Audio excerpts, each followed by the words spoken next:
প্রতিষ্ঠিত অত্র শশীদল খাদেম মরহুম সুফি হাসেম মাস্টার রহমতুল্লাহ অত্র গ্রামে উনার মাধ্যমে উনার ব্যবস্থাপনায় আয়োজিত অত্র আল-আমিন বাড়িয়া খানকা শরীফে আগত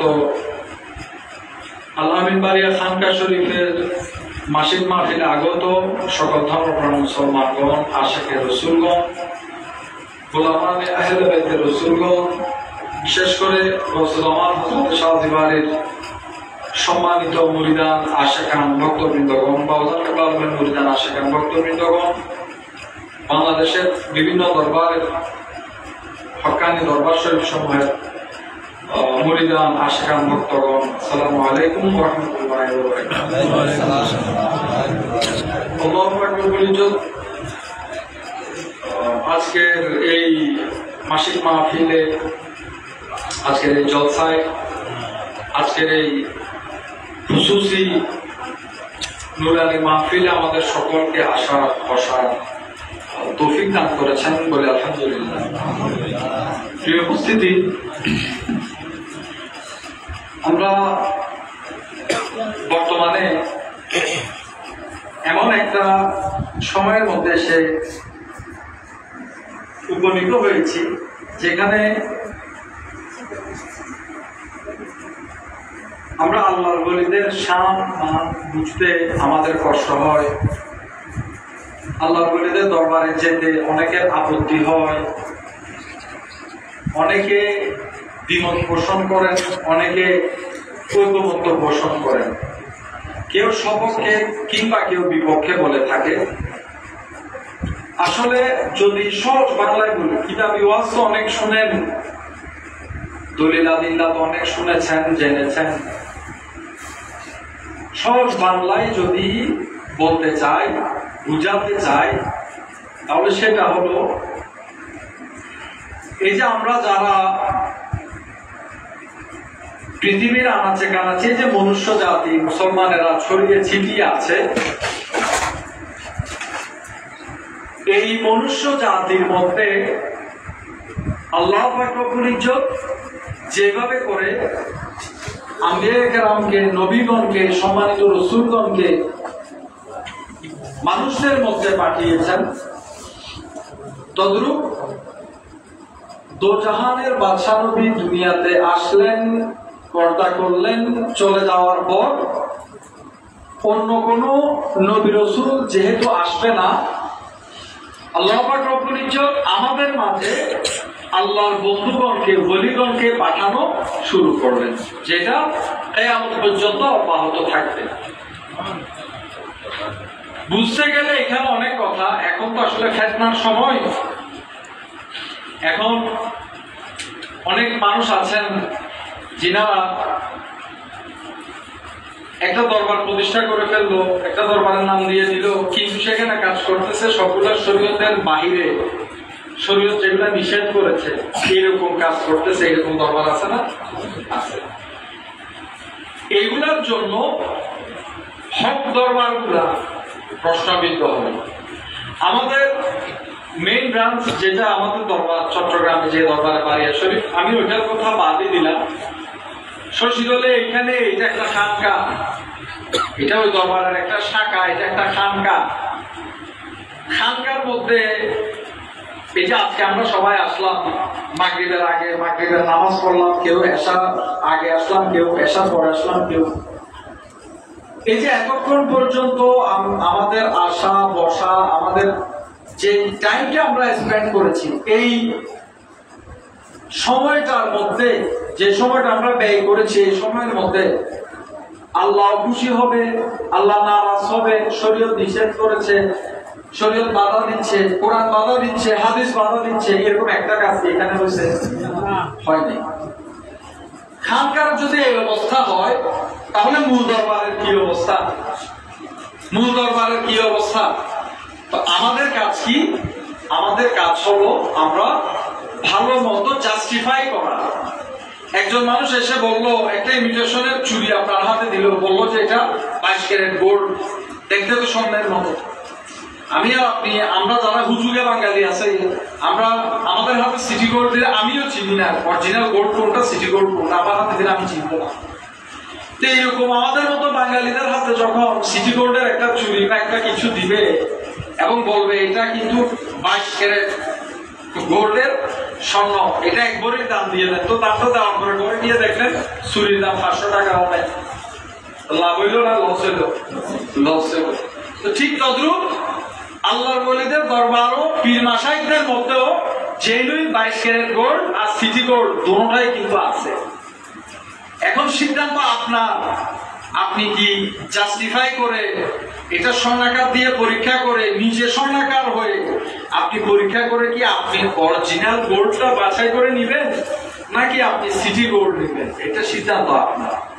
এখানে কারোর কোনো ধরাবাধা নাই। আজকে আপনি মারা যাবেন, আপনার কবরে আমি যাব না, আমি মারা যাবো আমার কবর আপনি যাবেন না। যার যার হিসাব তার তার। মরে গেলে কেউ কাউকে আর চিনতেছে না। আমরা সাধারণ মানুষ, আমরা একজন আরেকজনের কোনো কাজেও আসবো না কেন। হ্যাঁ, যদি আপনি নবীকে ভালোবেসে থাকেন, আল্লাহ নবী আপনার জন্য শাফাত করবে। কোরআন রমজান মাসে কোরআন তেলাওয়াত করে থাকেন, কোরআন আপনার জন্য শাফাত করবে। রোজা রেখে থাকলে রোজা আপনার জন্য শাফাত করবে। ভিতরে থাকলে এরকম সালেহিনগণ শাফাত করবে, কোরআন হাফেজগণ শাফাত করবে। এগুলো ভিন্ন কথা।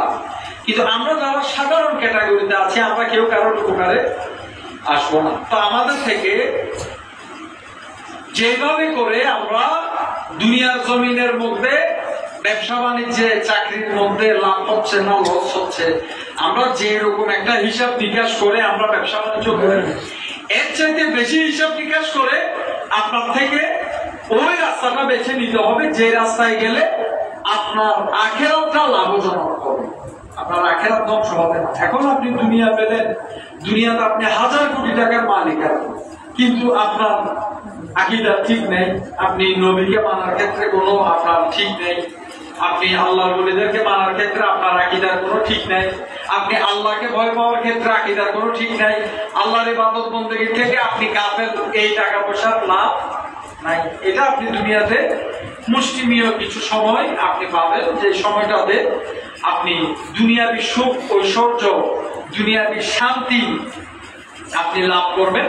কিন্তু আপনি মৃত্যুবরণ করার পর আপনি চিরস্থায়ী জাহান্নামটা বেছে নিচ্ছেন, ওইখানে আপনি আর শান্তি বলতে কিছু দেখবেন না। ওই জন্য আপনি যে রাস্তায় যাবেন, যে পথে যাবেন, আপনি ওই পথটাকে আপনি জাস্টিফাই করবেন, বিচার করবেন, সব কিছু চিন্তা ভাবনা করে যাবেন। যে দরবারে যাবেন সব চিন্তা করে গিয়ে ওই পীর মাশায়েখের হাতে হাত রেখে বায়াত গ্রহণ করবেন। এখন তো মাশাআল্লাহ অনেক আমরা গ্রামে গঞ্জে গেলে দেখি, আমার দাদা কেবলা আলম এত মহান একজন আল্লাহর ওলি, যিনি এখনো বেঁচে আছে মানুষগুলা, যিনি হজে যায় নাই, প্রত্যেক বছর হজে যেত, এক বছর তিনি হজে যাচ্ছে না, হঠাৎ করে একটা বছর হজে যাচ্ছে না, কারণ ওনাকে ডাক্তার বললো যে আপনার শারীরিক সুস্থতা, আপনার শারীরিকভাবে আপনি অসুস্থ, আপনার ফিটনেসটা ঠিক নেই, আপনি অসুস্থ, আপনি দুর্বল, আপনি বছর হজ করতে যাইলেন না। এটা বলার পর উনি অনেক কান্নাকাটি করলেন, হজে যাবে না সিদ্ধান্ত হয়ে গেল, অনেক কান্নাকাটি করলেন। এরপর যখন যেই দিন হজের দিন, বাবা বারিশা উনার হুজরা শরীফের মধ্যে প্রবেশ করলেন, বললেন কেউ এখানে আসিও না, দরজাটা ভিতর থেকে লাগাই দিলেন।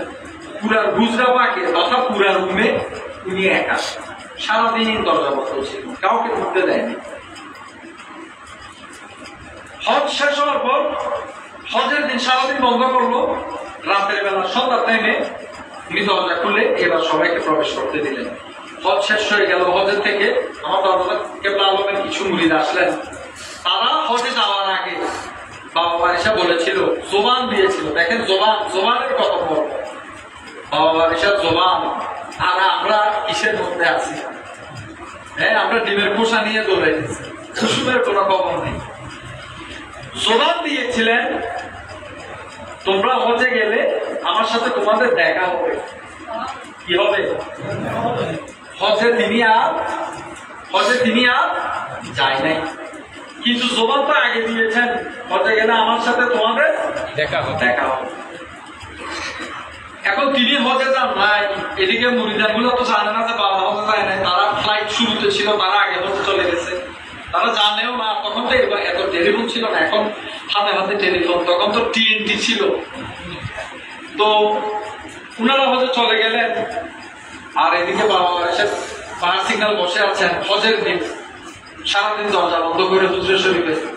হজ শেষ হওয়ার পর তারা যখন আসলো চট্টগ্রাম দরবারে দেখা করতে, যখন গেল নিজের পীরের সাথে দেখা করতে যাওয়ার পর দরবারে ঢুকতেই আনন্দের সহিত চিটাং দরবারের খাদেম সহ যারা ছিল তাদেরকে বলতেছে, মানে খুব খুশি যে ভাই হজে তো আমাদের সাথে বাবার দেখা হয়েছে, হজে আমাদের সাথে কার দেখা হয়েছে, বাবার দেখা হয়েছে। এখন তারা বলতেছে বাবা তো হজে যায়। এখন ওই হাজিগুলা মনে করতেছে তারা মনে হয় এমনি মস্কারা করতেছে বা মিথ্যা বলতেছে, কি আসলে এরকম কথা কেন বলবে তারা আরো বুঝে আসতেছে না। তারা কথা বলতে বলতে মার্কেটিং এর মতো হয়ে গেল, স্যার আপনারা মিথ্যা বলতেছেন, বাবা হতে গেছে, আমরা বাবার সাথে দেখা করছি, আপনারা বলতেছেন বাবা হতে যায় নাই, এটা কোন ধরনের কথা? তো চিটাং দরবারে তারা বলতেছে ভাই বাবা এবছর হতে যায় না, হজের দিন দরজাটা বন্ধ করে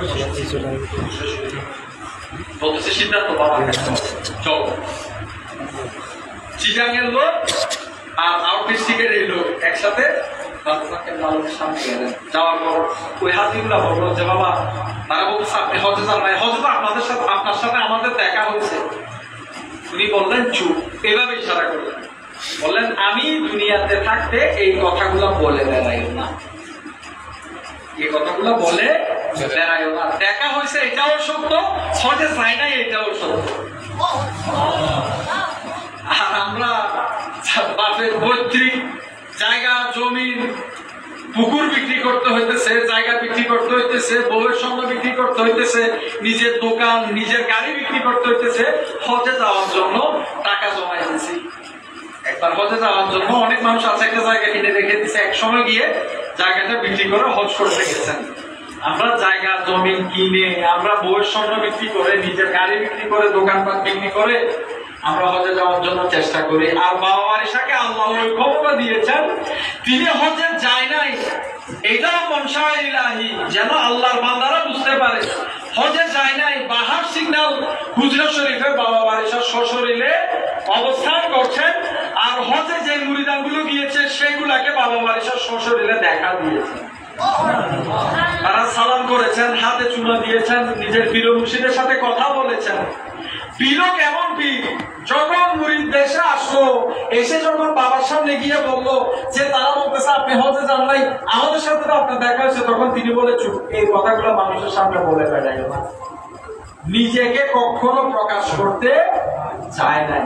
এটার নাম হচ্ছে ফকির, এটার নাম হচ্ছে দরবেশ। এখন আমাদের মধ্যে আমরা গ্রামে গঞ্জে গেলে অনেকে দেখি কেউ আল্লাহ দেখা করতেছে, কেউ রসুল দেখা করতেছে, কেউ আল্লাহ দেখাই করতেছে, কেউ রসুল দেখাই করতেছে, কেউ এটা কেউ ওইটা, কেউ এই দরবারের গরম দেখায়, কেউ ওই দরবারের গরম দেখায়। এগুলা করতে যাবেন না, এগুলা করতে যাবেন না।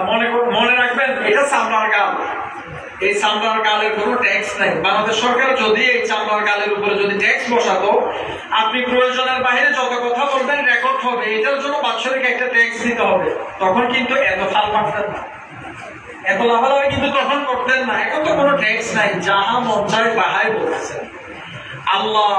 আল্লাহকে নিয়ে কথা বলা, আল্লাহ দেখায় বলা, রসুল দেখায় বলা, এত সহজ নাই, এত সহজ না। আপনি যেই দিন প্রকৃত মুমিন হবেন, যেই দিন আপনার জীবনের মধ্যে একটা সিজদা কবুল হবে আল্লাহর দরবারে, ওই দিন সিজদারত অবস্থায় হালতে নামাজে, ওই যে নামাজ মুমিনদের জন্য মেরাজ বলা হয়েছে, সেই মেরাজটা আপনি লাভ করবেন, এবং সেই মেরাজে আল্লাহ যাহা দেখাবেন আপনি তাহাই দেখবেন। এর আগ পর্যন্ত সারা জীবন যে নামাজ আপনি আদায় করতেছেন, এই সমস্ত সিজদা হচ্ছে ওই মূল একটা সিজদার খোঁজ অন্বেষণ, যে সিজদার মধ্যে গেলে আল্লাহর দিদার পাওয়া যায়, ওই সিজদাটার খোঁজের মধ্যে আপনি আছেন। এটা আজকে মাগরিবের নামাজে আপনি 3 রাকাত ফরজ, 2 রাকাত সুন্নত পড়লেন, প্রতি রাকাতে যদি আপনি 2টা করে সিজদা দেন, 5 রাকাতে 10টা দিলেন। কথার কথা, এই 10টা সিজদা হচ্ছে ওই 1000 সিজদার মধ্যে অন্তর্ভুক্ত হবে, যে 1000 সিজদা আপনি দিচ্ছেন প্রকৃতপক্ষে মেরাজ লাভ করার জন্য, আল্লাহর দর্শন লাভ করার জন্য। মানুষ 1000 সিজদা দিয়ে মেরাজের কোনো খোঁজ নাই, আর আপনি কোনখানেরকে অমুক গ্রামের মধ্যে বসে আল্লাহ দেখাই করতেছেন, রসুল দেখাই করতেছেন, এগুলা ঠিক না। দরবারে বাড়িয়ার সমস্ত ভক্তদের উদ্দেশ্যে বলতে চাই, আমরা কোন দরবারকে ছোট করি না, কোন পীর মাশাইখকে ছোট করি না। আল্লাহ পীর মাশাইখদের মধ্যে শুধু আমাদের দরবার কেন, হাজার লাখো দরবার আছে সারা পৃথিবীতে।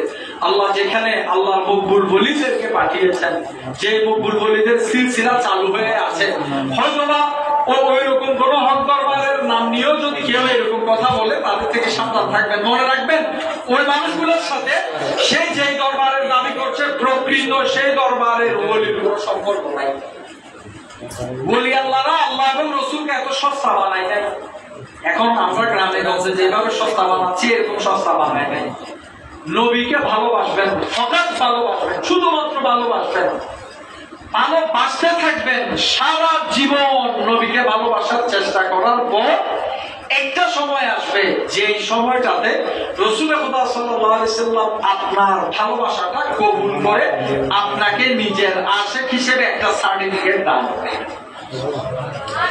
এই জিনিসটার প্রয়াস, এটার প্রচেষ্টা, এটা পাওয়ার জন্য, এটা লাভ করার জন্য খোদার রেজামন্দি, রসুলের রেজামন্দি, খোদাকে সন্তুষ্ট করতে, রসুলকে সন্তুষ্ট করতে আপনি আল্লাহর ইবাদত করবেন, রসুলের আশিক করার জন্য নবীকে ভালোবাসবেন, নবীর তাজিম করবেন।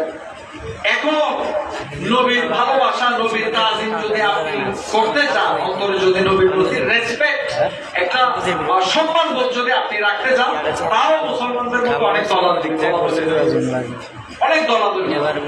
বাজারে দেখবেন কোন এক দোকানে একজন মানুষ বসে আছে, লম্বা লম্বা দাঁড়িয়ে আছে, সামনে দাঁড়ায় বলবে যে নবী এইটা না, নবী ওইটা না, নবী এই জানে না, নবী এইটা তৈরি না, ওইটা তৈরি, নবী না তৈরি না, নবী মাটির, নবী এটা জানে না, ওইটা জানে না, অনেক কথা বলে। অনেক মানুষ আছেন বলে। আমি যদি সহজ বাংলায় বলি, একটা লজিক্যাল কথা শুনে, মনে করেন আপনাদের মধ্যে অনেকে আছেন না, মনে করেন শশীদলের মধ্যে অনেক শিক্ষিত যুবক আছেন, অনেক শিক্ষিত যুবক ভাইয়েরা আছেন কিংবা বোন আছেন, ছেলে মেয়ে এখানে স্কুল আছে, কলেজ আছে, আপনারা পড়ালেখা করতেছেন, আপনারা শিক্ষিত হচ্ছেন, অনেক শিক্ষিত ভাই বোনেরা আছেন। এই শিক্ষিত ভাই বোনদের মধ্যে এমন কেউ কি নাই যার বাবা দিন মজুর? আছে কি না?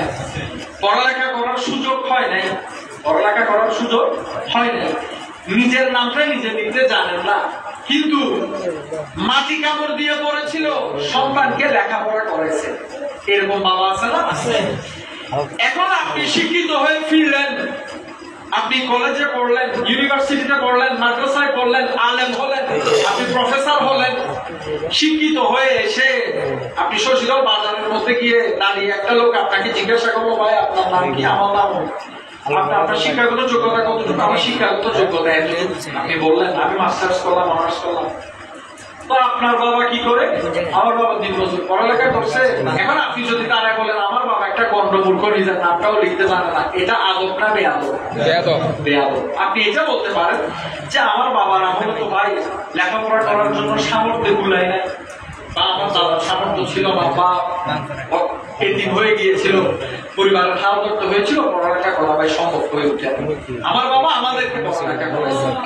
আদবদার হলে কথা এইটা বলবেন, বেয়াদব হলে কি বলবেন যে কলম দিয়ে লিখবো, নাম লিখতে দিলে কলমে লিখতে গেলে, এটা বেয়াদবি না? বেয়াদব। তাহলে আপনি আপনার বাবার শিক্ষাগত যোগ্যতা নিয়ে যখন কথা বলবেন, আমি সহজ বাংলায় বুঝাচ্ছি, শিক্ষাগত যোগ্যতা নিজের বাবাটা নিয়ে যখন আপনি বলবেন, তখন আপনার খেয়াল রাখতে হবে আপনি কথাটা এমন ভাবে বলবেন যেন 10 জন মানুষের সামনে আপনার বাবার ইজ্জত সম্মানটা না যায়। আমার বাবা গন্ডমূর্খ, আমার বাবা কোনোদিন পড়ালেখা করে নাই, একদম ডাহা মূর্খ, এগুলো বেয়াদবি। এইভাবে কথা বলেন, আমার বাবা লিখতে জানে না, পড়তে জানে না। একটা মানসম্মত ভাবে কথাটা বলতে হবে, যেহেতু তিনি আপনার পিতা, মানে আপনার থেকে বড়, উনি পড়ালেখা না করাইলে আপনিও কিন্তু এরকম দিনমজুর হতেন। উনি মাটি কামড় দিয়ে পড়ালেখা করেছে, এই জন্য আজকে আপনি ডিগ্রির গরম দেখাচ্ছেন। তো আমি বুঝাতে চাচ্ছি, এটা নিজের বাবা সম্পর্কে কথা বলতে যদি আপনি নিজের বাবাকে মূর্খ বলেন, লিখতে জানে না, পড়তে জানে না, 10 জনের সামনে বলেন, 10 জন মানুষ আপনাকে বেয়াদব বলবে। আর আপনি নিজের বাবা নিয়ে এরকম কথা বলতে পারেন না, আর আপনি এসেছেন নবীকে নিয়ে কথা বলতে, নবী পড়তে জানে না, লিখতে জানে না, নবী মূর্খ হইল। বাবার ক্ষেত্রে বললে এটা বেয়াদবি না, তো নবীর ক্ষেত্রে বললে এটা আদব না বেয়াদব?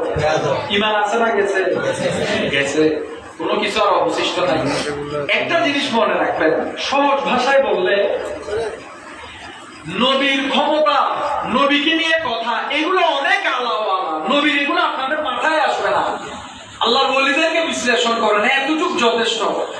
মানব মস্তিষ্ক নবীর মান, নবীর মর্যাদা, নবীর মকাম, নবীর আজমত, এইসব কিছু মানব মস্তিষ্ক কখনো ধারণ করতে পারে না, পুরোপুরি কখনো ধারণ করতে পারে না। যেমন নবী বলছেন, আল্লাহ পাক রব্বুল ইজ্জত আমার কাঁধে, আমি সহজ ভাষায় বলছি, আমি এখন রেফারেন্স দিয়ে বলছি, এটা হাদিস শরীফে এসেছে। রাসূলুল্লাহ সাল্লাল্লাহু আলাইহি ওয়াসাল্লাম বলছেন, আল্লাহ পাক রব্বুল ইজ্জত, আল্লাহ বুঝার জন্য বলছি, আল্লাহর কুদরতের হাত, আল্লাহ তো নৈরাকার, এটা বুঝার জন্য বললাম। তথা আল্লাহ নিজের কিছু একটা, আল্লাহ নবীর কাঁধ মোবারকে রাখলেন। আল্লাহ নবী বলতেছেন, আমি যা জানতাম না সব আমি জেনে গেলাম, ওই মুহূর্তে সব জেনে গেলাম। তো এইখানে আল্লাহ নবীকে কি দিয়েছেন, কি জানিয়েছেন, নবী কি জানতেন না, আল্লাহ কি জানালেন, নবী কি জানলেন, এটা আল্লাহ এবং রসুলের মধ্যে সীমাবদ্ধ। কার মধ্যে?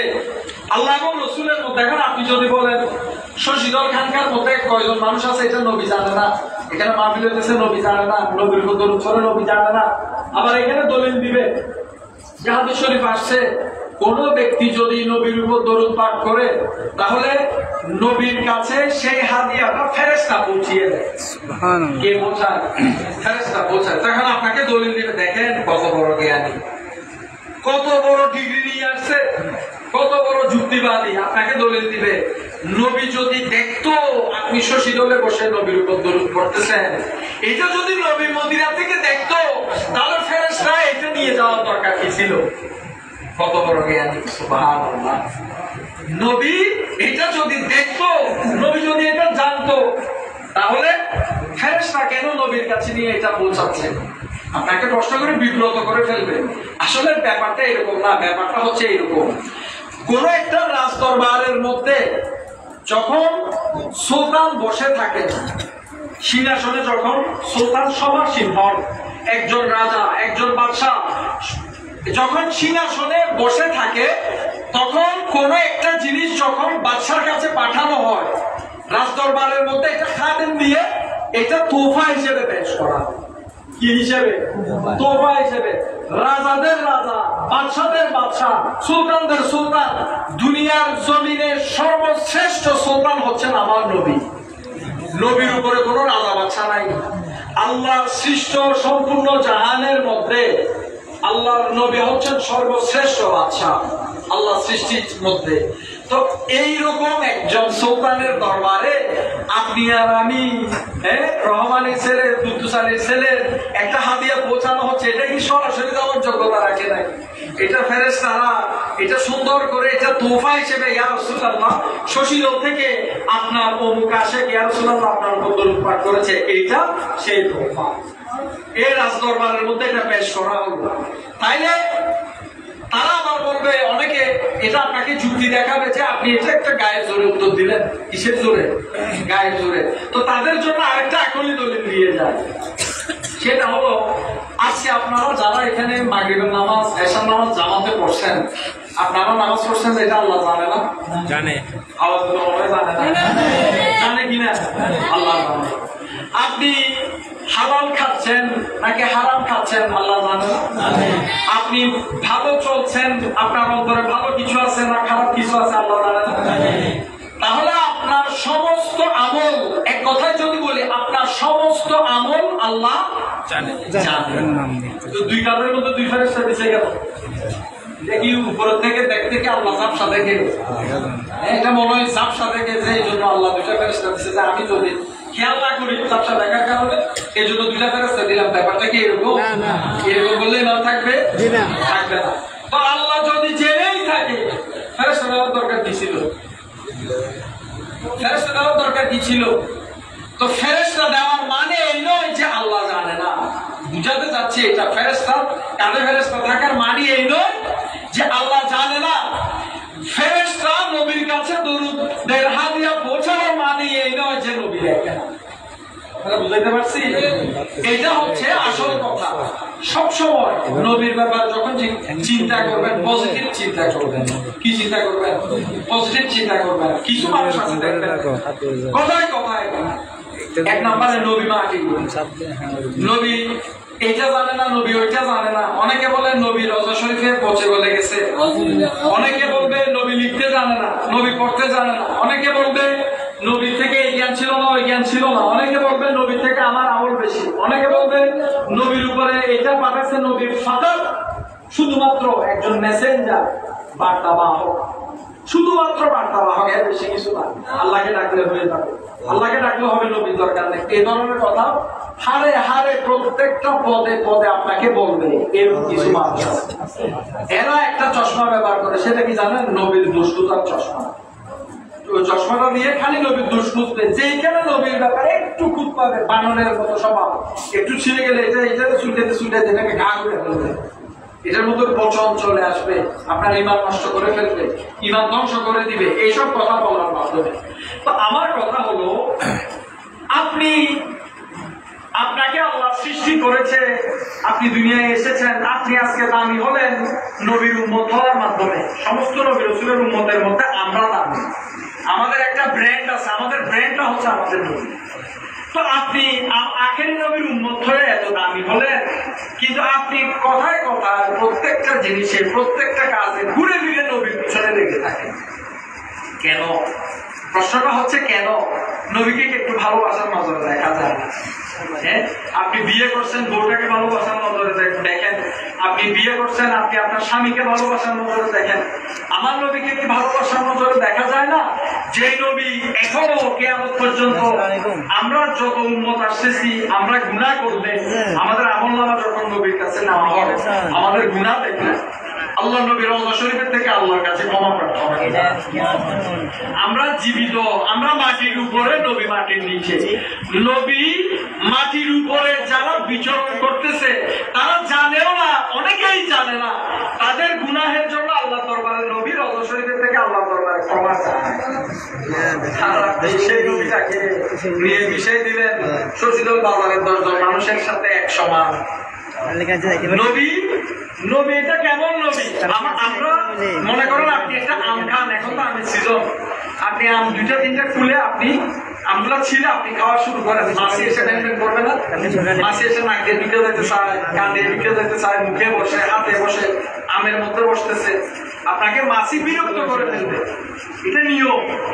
আমার নবী যখন বসতেন, সামনে সাহাবায়ে কেরাম বসতো, সাহাবায়ে কেরামের শরীরে মশা বা মাছি বসলেও নবীর শরীরে কখনো মশা মাছি বসে নাই। এটা হযরত ওমর রাদিয়াল্লাহু তাআলা রওয়ায়াত করেছেন যে আমার নবীর দেহ মোবারকে কখনো মশা মাছি বসতে আমি দেখি নাই, সাহাবীরা দেখে নাই, নবীর শরীরে মশা মাছি বসে। তো সামনে আরো 5 জন সাহাবী আছে, তারা শরীরে বসে, নবীর শরীরে বসে না কেন? হে মাসি, তুমি কিভাবে চিনলে এগুলা সাহাবী, এটা নবী? নিজের মাথাকে, নিজের জেহেন, নিজের বিবেককে নিজে প্রশ্ন করেন। একটা মাসি আপনাকে কি চিনবে? আপনাকে একটা মাসি চিনে? আমাকে চিনে? চিনে না। একটা মশা যে শশীদলের মধ্যে, এই কলেজের মধ্যে একটা সরকারি বিশ্ববিদ্যালয় থেকে একজন বড় একজন শিক্ষক এসেছেন, যিনি কলেজকে কি বলে যে দেখাশোনা করার জন্য, মনিটরিং করার জন্য এসেছেন। তো উনি একজন অতিথি, উনাকে কামড় দেওয়া যাবে না। শশীদলের মশাকে এরকম বলে, শশীদলের মাসি কি বলে যে না, অতিথির সামনে আম দিছে, এখানে উনার হাত ধরে বসা যাবে না। মাসি এরকম বলে না। তার মানে সবার শরীরে বসে, আমরা সবাইকে এক নজরে দেখে, কিন্তু নবীর বিষয় যখন আসলো, মাসি আর নবীর শরীরে বসে না, মাসি আর নবীর শরীরে বসে না। এই যে মৌমাছি মধু আহরণ করে নিয়ে যাওয়ার সময় নবীর উপর দরুদ পড়ে, নবীর উপর দরুদ পড়ে মধু মিষ্টি হচ্ছে। হাজার ফুলের মধু আনলে সবগুলা খাওয়ার সময় স্বাদ কিন্তু এক এক ফুলের টেস্ট কিন্তু এক এক হওয়ার কথা, এক এক রকম হওয়ার কথা, ফ্লেভার ভাগ হওয়ার কথা, স্বাদ ভাগ হওয়ার কথা না, স্বাদ কিন্তু একটার মধ্যে চলে আসে, একটার মধ্যে।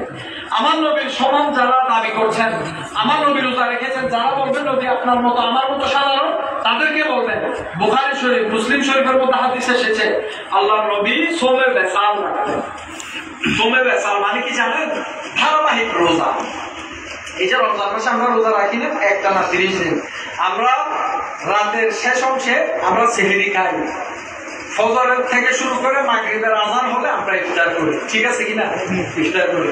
আচ্ছা, এখন যদি বলা হয় যে আপনি সেহরি খাবেন না, রোজা রাখতে হবে, আবার দিনের বেলা উঠতে হবে, নামাজও করবেন, কাজকর্ম করবেন, মাগরিবের সময় আজান দিলেন, বুক কিংবা ভাত তো দূরের কথা, এক ফোঁটা পানিও আপনি খেতে পারবেন না, এইভাবে করে রোজা রাখেন, পারবেন? সম্ভব হবে? হবে না।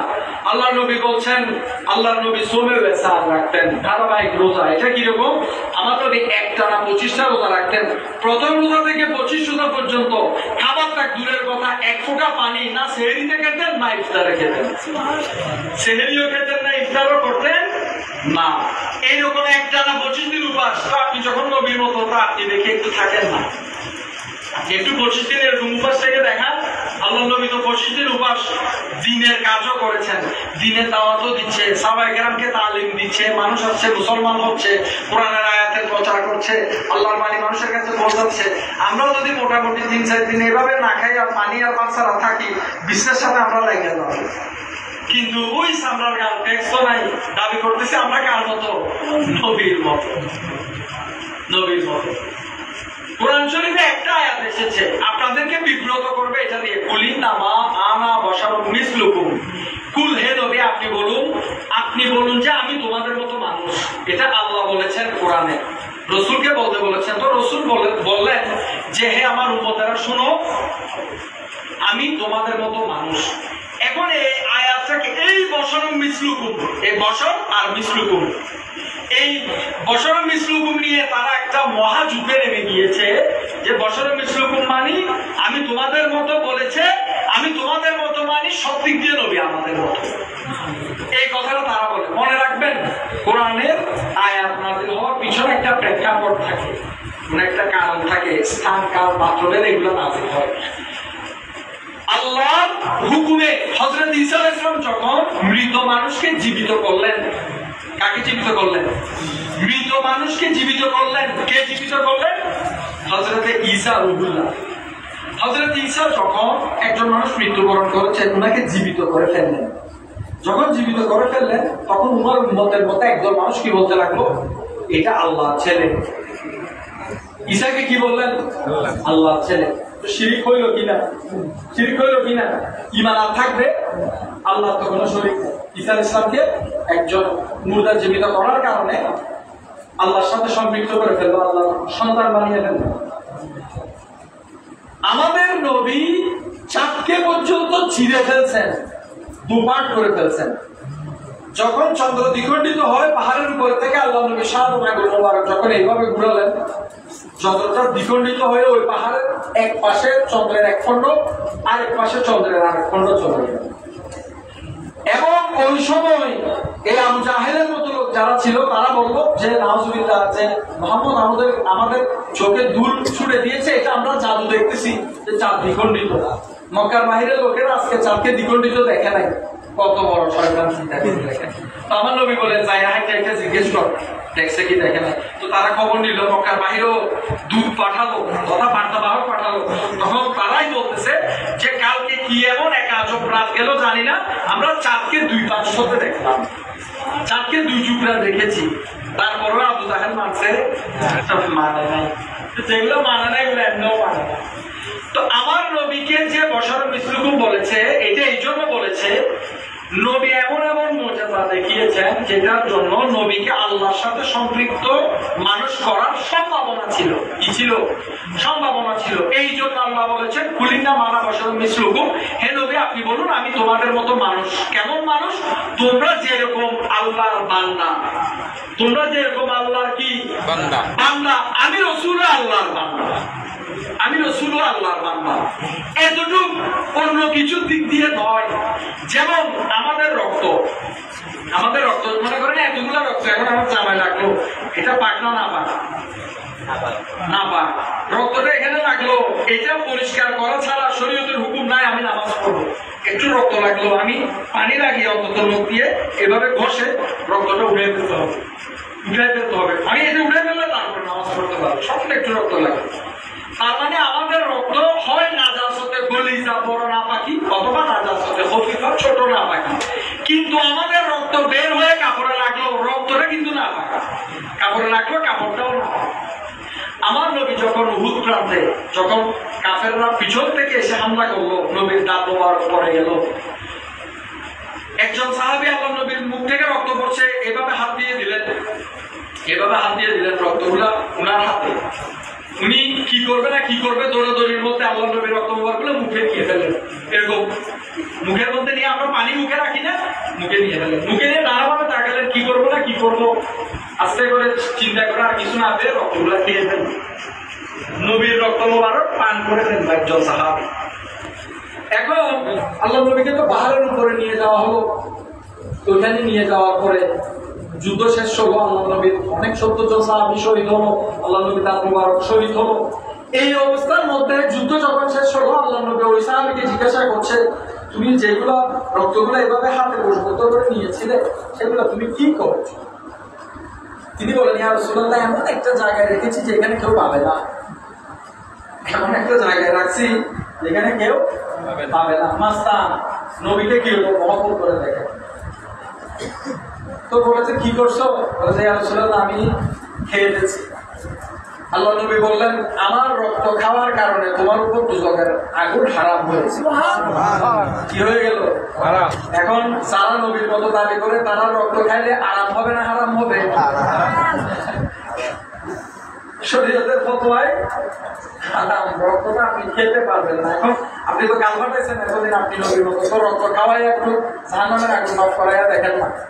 জাহান্নামের আযাব থেকে একটু মাফ করান মানুষকে। মানুষ তো সুদ খায়, ঘুষ খায়, বিভিন্ন গুনাহ করে। আপনার রক্ত আপনি সিরিজ দিয়ে মানুষকে খাওয়ান আর জাহান্নামের আগুনের থেকে মানুষকে বাঁচান।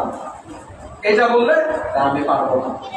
এটা যদি বাজারে গিয়ে বলে, আমিও তো নবীর মতো, আমার রক্ত খেলে জাহান্নামের আগুন খারাপ হবে, মানুষের জুতা তার গা, মানুষের জুতা তার গা। কিন্তু গাল ফাটাই দিল আমি নবীর মতো, তাহলে আপনি তো রক্তের দিক দিয়ে নবীর মতো হলেন না, রক্তের দিক দিয়ে আপনি নবীর মতো হলেন না। এই যে আপনি আর আমি নামাজ পড়তেছি, কোরআনে বলেছে আকিমুস সালাত, নামাজ কায়েম করার জন্য। নামাজ কায়েম করতে বলেছে আপনি এইভাবে রুকু দিবেন, এইভাবে সিজদা দিবেন, এইভাবে বসে তাশাহুদ করবেন। কোন সুরতের কথা কোরআনে বলছে? বলে নাই। আল্লাহকে সিজদা করতে বলছে, সিজদার কোন সুরত, এই যে আমরা এইভাবে সিজদা করতেছি, এটা একটা সুরত না? এই সুরত শিখিয়েছেন কে? নবীজি শিখিয়েছেন। আজকে আপনি যখন নবী থেকে বেশি বুঝলেন কোরআনে, সেটা না এটা আমি মানি না, তো আল্লাহ বলেছেন আকিমুস সালাত, তো তুমি আকিমুস সালাত নামাজ পড়ো। নবী যেভাবে শিখেছে এইভাবে পড়তে পারবা না, কারণ এই সুরত কোরআনে বলে নাই, এই সুরত কোরআনে বলে নাই। তো আপনি যদি নবীকে সব দিক থেকে বাদ দিতে চান, মসজিদে নবীর নামটা আছে এটা যদি আপনি খুলে ফেলতে চান, তাহলে আপনি নবীর তরিকা মোতাবেক নামাজ আদায় করতে পারবেন না। তো কিভাবে পড়বেন? আল্লাহু আকবার বলে আকাশের দিকে চাইয়ে থাকেন, কিছু তো আর করার নাই, আপনি তো আর কিছু জানেন না, কোরআনেও আল্লাহ কিছু বলে নাই। এখন আকাশের ভয় তাকানো ছাড়া আর কোনো উপায় নাই। নবী যেটা শিখেছে এটা আপনি করতে পারবেন না, আপনি তো নবীকে বাদ দিচ্ছেন সব জায়গা থেকে। তো নবী বলছে এইভাবে নামাজ, এইভাবেই নামাজ। বাইতুল মুকাদ্দাসের দিকে ফিরে মুসলমানরা নামাজ পড়ে, তোমার মিলবে না। আমার নবী নামাজের মধ্যে ইচ্ছা করলেন,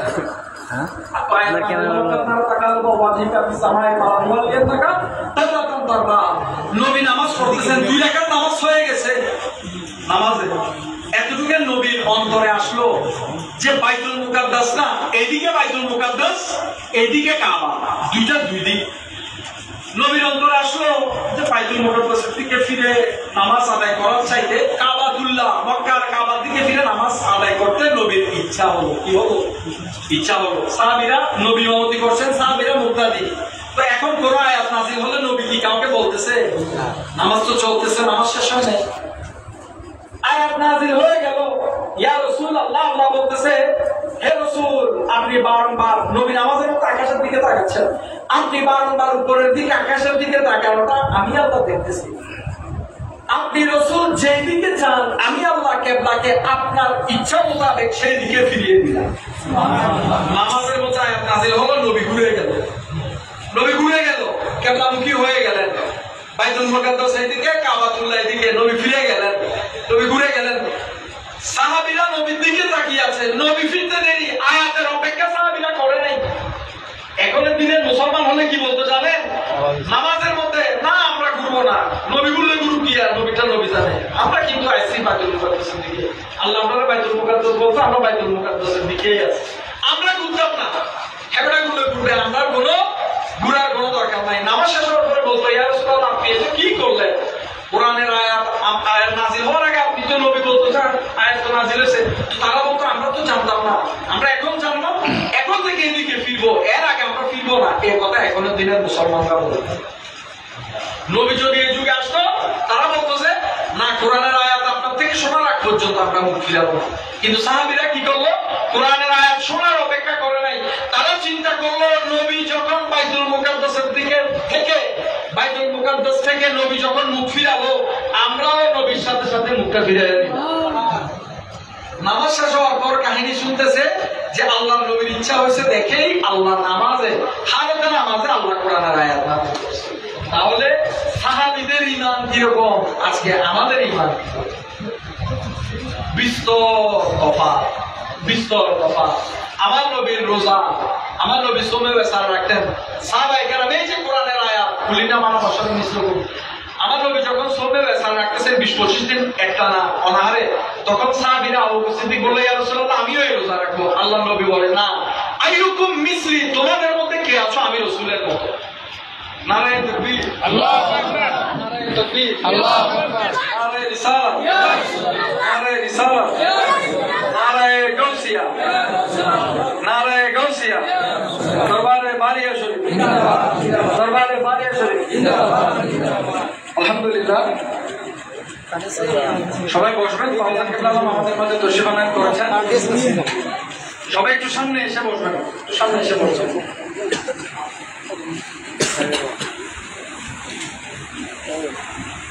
সবাই একটু সামনে এগিয়ে বসেন, পিছনে একটু বসার জায়গা করে।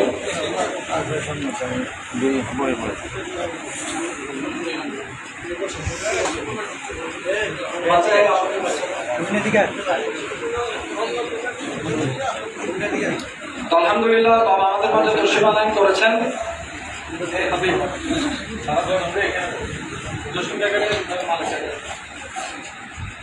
আমি সর্বশেষ যে কথাটি বলছিলাম এটা বলে আমি আলোচনা শেষ করছি। এটা বুঝাতে চাইলাম, রাসূলুল্লাহ সাল্লাল্লাহু আলাইহি সাল্লাম যখন হযরত আবু বকর সিদ্দিক বললেন যে ইয়া রাসূলুল্লাহ আমরাও সময় বেসার রাখবো, আমরাও এরকম রোজা রাখবো, আরো শুধু আবু বকর সিদ্দিক নয়, হযরত আবু বকর সিদ্দিকের সাথে আরো কয়েকজন সাহাবী ছিলেন। সাহাবা এখানে নিশ্চয় প্রকাশ করলেন যে আমার নবী যেহেতু এক ধারাবাহিক রোজা রাখে তো আমরাও রাখবো। তখন আল্লাহ নবী বলেছিলেন যে আইয়ুকুম মিসলি, তোমাদের মধ্যে কে আছো আমার মতো। কোরআন বলছে বশরুম মিসলুকুম, নবী তোমাদের মতো মানুষ। হাদিসে নবী বলছে তোমাদের মধ্যে কে আছে আমার মতো। তাহলে দ্বন্দ্ব হলো না? দ্বন্দ্ব হলো না? এখানে বুঝতে হবে। তাহলে কোরআন একটা বুঝিয়েছে, হাদিস আর একটা বুঝিয়েছে। তো কোরআন যেটা বুঝাচ্ছে সেটা হলো আবুদিয়তের ক্ষেত্রে, খোদার গোলামীর ক্ষেত্রে, খোদার বান্দা হিসেবে আমরা যেরকম আল্লাহর বান্দা, আমরা আল্লাহর সৃষ্টি, নবীও আল্লাহর সৃষ্টি, আমরাও আল্লাহর বান্দা, নবীও আল্লাহর বান্দা। বাদ বাকি নবী আমাদের মতো না। মনুষ্য সুরত নিয়ে নবী এসেছেন, কিন্তু নবীর কোনো কিছুই আমাদের সাথে মিলে না। যদি বিভিন্ন ঘটনা পর্যবেক্ষণ করেন, আল্লাহ নবীকে আলাদা নাজনে আবদান করেছেন, আলাদা নাজনে আবদান করেছেন। নবী যদি বলেছেন যে এটা জান্নাতে যাবে, এটা জান্নাতেই যাবে, কোনো কথা নাই। এই যে বর্তমানে অনেক মানুষ আছে না যারা মুসলমান হয় নাই, বিজাতি বিধর্মী, এই মানুষগুলো মুসলমান না হলে তাদের কর্মের ফল তারা পাবে, জাহান্নামে তারা যাবে। কেন? তারা মুসলিম হয় নাই। তো মুসলিম তাদেরকে কোন ক্ষমতাধর ব্যক্তি চাইলে কি পারে না?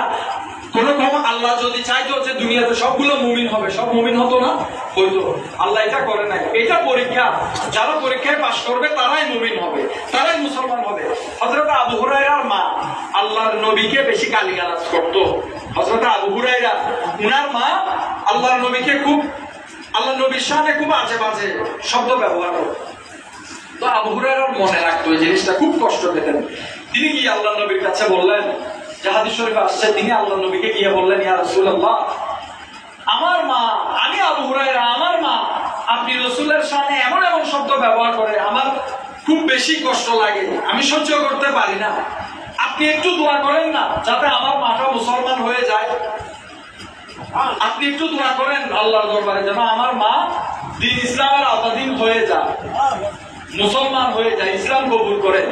আল্লাহ নবী বললেন ঠিক আছে। ওই মুহূর্তে আবু হুরায়রার ফরিয়াদ শুনে আল্লাহ নবী আল্লাহর দরবারে দোয়া করলেন, হে আল্লাহ, ওই মহিলাকে, আবু হুরায়রার মাকে তুমি ঈমানি দৌলত দান করো। এটা কে বলেছেন? নবী বলেছেন, দোয়া করেছেন। আবু হুরায়রা অনেক চাইছে, আবু হুরায়রা তো অনেক হাদিস বর্ণনা করছে। আবু হুরায়রা কম তাবলীগ করে নাই, কিন্তু এই বেডিতে শোনাইতে পারে না, এই মহিলারা শোনাইতে পারে না। এই মহিলা শুনলে, আল্লাহ নবীর নাম শুনলে মহিলা চাইতে পারে, মহিলার রাগ এছাড়া আজে বাজে শব্দ ব্যবহার করে নবীর সামনে। কিন্তু যখন দয়াল নবী একবার হাত উঠালেন, কয়বার? একবার।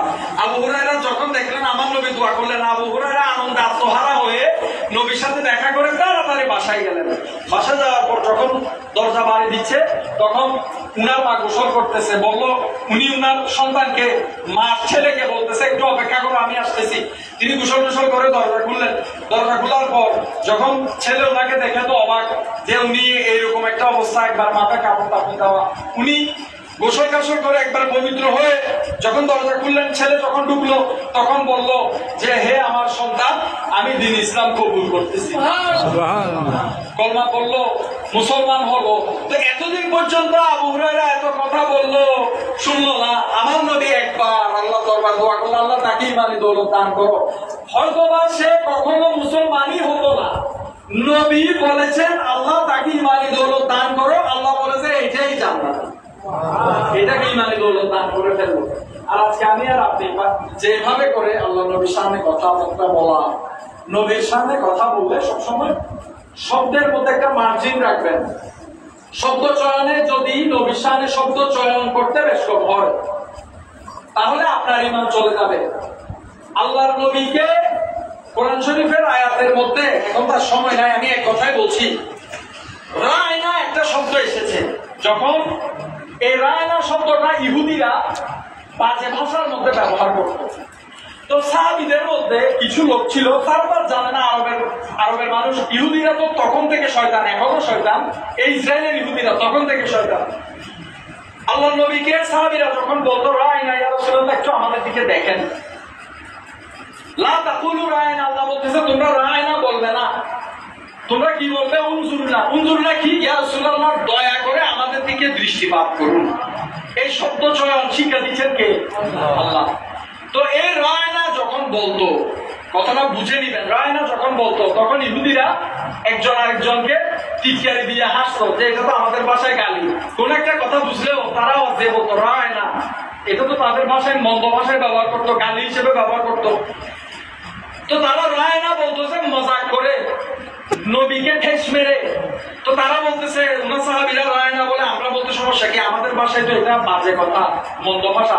তো আমরা, তারা নবীকে দুশ্মনী করে নবীর সাথে কথা বলার সময় রায়না বলতো। তো একজন সাহাবী, উনি ইহুদিদের ভাষা সম্পর্কে অনেক কিছু তিনি জানতেন। তিনি বললেন, আজকের পরের থেকে যদি তোমরা, ইহুদিদেরকে বললো, তোমরা যদি রায়না শব্দ আমার নবীর ব্যাপারে বলো, আমি তোমাদেরকে শিরচ্ছেদ করবো। তখন ইহুদিরা কি দলিল দিল জানেন? যে আপনাদের মুসলিম ভাইরাই তো রায়না বলে, আমাদেরকে নিষেধ করতেছেন কেন? আপনাদের মুসলিম ভাইয়েরা বলেন, আল্লাহ কোরআনের আয়াত নাযিল করলো, রায়না বলাটা আল্লাহ পছন্দ করলো না, উনজুরনা বলতে বলেছে।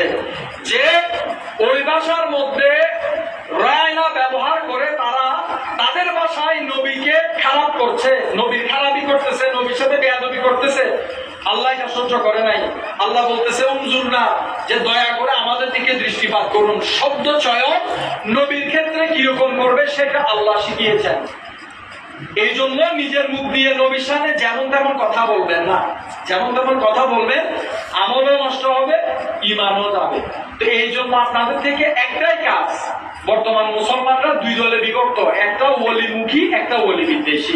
এক কথায় বললেন, আপনি যুগে যুগে যত মাজার দেখবেন, সাহাবীদের বলেন, এভাবে আস্তে আস্তে তাবেঈ, তবে তাবেঈ, এমনকি শেষ পর্যন্ত আস্তে আস্তে আল্লাহর ওলিরা, দ্বীন প্রচারকরা এই আল্লাহর ওলিদের সপক্ষে থাকবেন, বিপক্ষে নয়।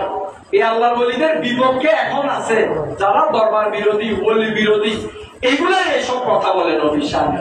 আর যারা যেই করে আল্লাহর ওলির কাছে বায়াত গ্রহণ করেছে, দেখবেন ওই মানুষগুলা কখনো নবীর সামনে বেয়াদবি করে না। এই জন্য